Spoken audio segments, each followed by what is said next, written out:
ایک بات تمام قربانی کرنے والوں کو کرنا چاہتا ہوں، خدا را دل سے سننا، دل سے اس بات کو دل سے سننا۔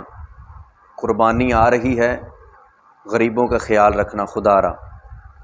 میرے آقا علیہ الصلوۃ والسلام اپنی امت کے غریب لوگوں کے لیے بھی قربانی کیا کرتے تھے، تو ہم تو حضور کے غلام ہیں، تو گوشت کو گوشت نہ دیں، جس نے قربانی کی ہے اس کو گوشت نہ دیں، جس غریب نے قربانی نہیں کی اس کو گوشت دیں تاکہ وہ بھی راضی ہو، آپ کے لیے دعا کرے۔ قربانی کرنا بہت بڑا اجر ہے، کسی غریب کا خیال رکھنا یہ بھی بہت بڑا اجر ہے۔ میں نے ایسے لوگوں کو دیکھا ہے قربانی والے دن بھی وہ مرغی کا گوشت لا کر کھا رہے ہوتے ہیں۔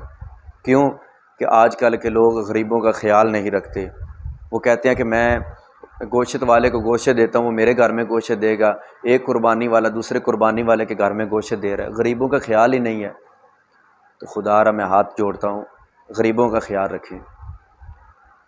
میرے آقا علیہ السلام نے فرمایا کہ سب سے پہلے غریب جنت میں جائیں گے، تو کل قیامت والے دن جب غریب جنت میں جا رہا ہو تو تمہارا بھی نام لے کے یا اللہ اس کو بھی بھیج دے، اس نے دنیا میں میرا بہت خیال رکھا۔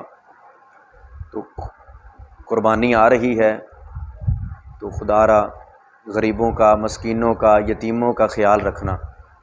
اللہ تعالیٰ ہمیں عمل کی توفیق عطا فرمائے۔